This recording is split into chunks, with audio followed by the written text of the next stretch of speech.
te ku waxal yàlla xam ne li muy def tegu ko fenn sulul jaay doole jaay doole nag amul doole c'est que dañ ko may doole ci ko may doole nag moo di le président c'est le responsable moom la ñu fal teg ci bopp réew mi moo war a doxal li war ci réew mi et personne d'autre.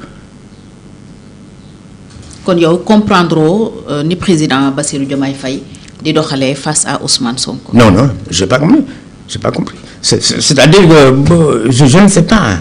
Soit question de sentiment là ou autre. Mais dans l'État, il n'y a pas de sentiment. Il y a des règles qu'on doit appliquer à tout le monde. Tu les appliques. Muy sa papa, muy sa doom, muy sa kii da nga koy appliquer. Et loolu suñ ko defee li ñu am c'est-à-dire que ñi fi jaar ñëpp peut-être am nañu ay fautes. Mais il n'hésitait pas, quand c'est la loi, de l'appliquer. Il ne s'occupait même pas de ça. Il donne l'ordre aux ayants droit d'agir quand il le faut. Mais waxuñu la kii woy kii sama xarit la kii dama ko lii dama ko lale loolu ay yëfu caaxaan la te loolu du jiite réew li ñuy def nii daal président moo war jël matukaayam léegi àndoon nañu ba mënatuñu ànd tàqali ko nañu ku ne dem sa yoon te loolu mooy yoon dem na yoonam mais li ko droit may Sonko nañ ko jox lu ko droit mayul di ko jox parce que noonu la ñu appliqué ñëpp ñi fi nekk ñëpp dañuy topp yoon lu ñu leen teree ñu bàyyi ko lu ñu leen digal ñu def ko waaye may damay def lii par force loolu te ki rek c'est que dañ ko may rek mais sinon un autre président à la place de Diomaye il sait pertinemment que ça n'allait pas se passer comme ça. Mais malheureusement je trouve qu'il y a quelque chose qui cloche et c'est à faute du président à mon avis. bokkoo ci ñi jàpp ne y a une entente quelque part ce que d'autres appellent combine. Non. Je peux le supposer parce que le fait de ne pas agir ou d'appliquer la loi c'est qu'il y a quelque chose en dessous. C'est quoi? Nous ne savons pas. Et nous avons affaire avec le président de la République et non avec Sonko. Sonko est devenu un citoyen ordinaire comme nous tous. Un député président de l'Assemblée nationale. Non, il est par effraction. Par effraction parce que loolu li ñu ko defee ak la précipitation moo lay won ne la bu fekkoon ne dañu jaar ci yoon il y avait pas lieu de se précipiter entre vendredi, samedi et dimanche on a tout fait et on n'a pas respecté disons les règles. On n'a pas respecté les règles. Et tout ça c'est parce que le danger et loolu Sénégal yi war nañ ci may bët naan bu ngeen moo joxee lii bu ngeen moo joxee lale ay digg yoo xam ne teewul am na loo xam ne kenn du ko jox lépp le fait de donner la majorité absolue au Pastef sur la base de promesses démagogiques du populisme c'est-à-dire moo ñu indi ci lii. mais Sénégal tam noonu la mës di doxee Sénégal pratiquement xamul cohabitation li ñu xam mooy ku ñu fal dañ lay jox majorité boo gouverner. non président Wade loolu la amoon. président Macky Sall loolu am ci li ñu fekkee. voilà waaw ci c'est-à-dire que mais ñooñu amoon nañu majorité mais majorité bi c'était pas comme actuellement absolu bii dafa ëpp mën nga am majorité boo xam ne dina am blocage su fekkee da nga bëgg jéggi yoon ñenn ñi ànd ci et puis le rôle d'un député c'est pas de dire que je suis le député d'un tel ou d'un parti.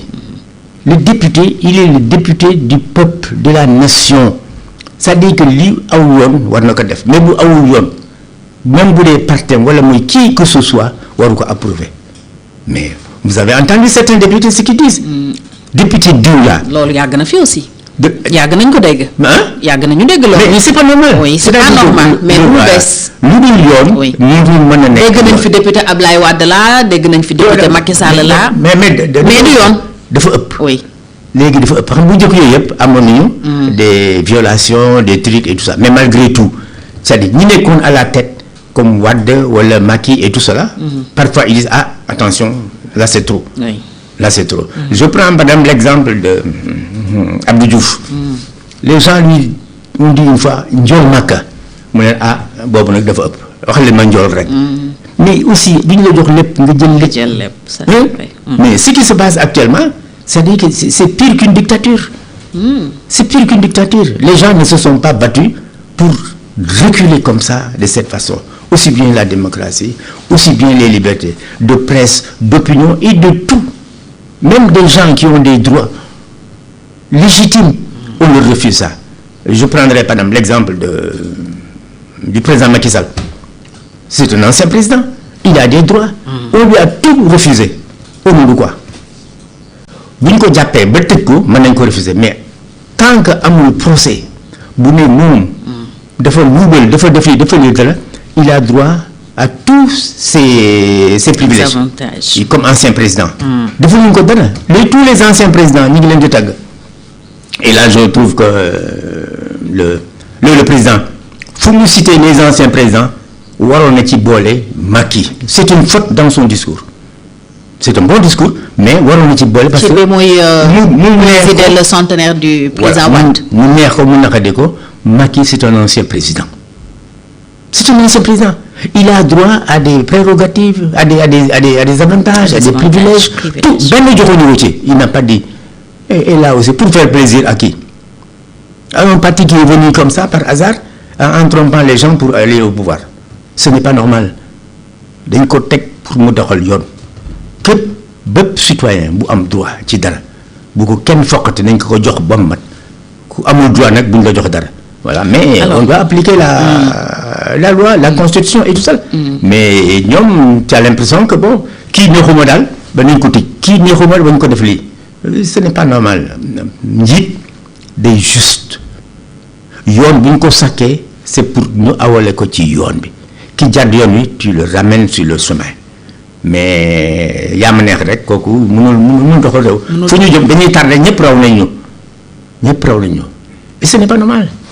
Ce n'est pas normal. On ne peut pas devancer les gens pendant longtemps. Depuis l'AF, on a été leader dans beaucoup de choses. Et ici, à part le sport, presque rien ne marche. Rien. Il faut dire la vérité aux gens. Moi, je ne sais pas pourquoi. D'ailleurs, les gens ont peur de parler.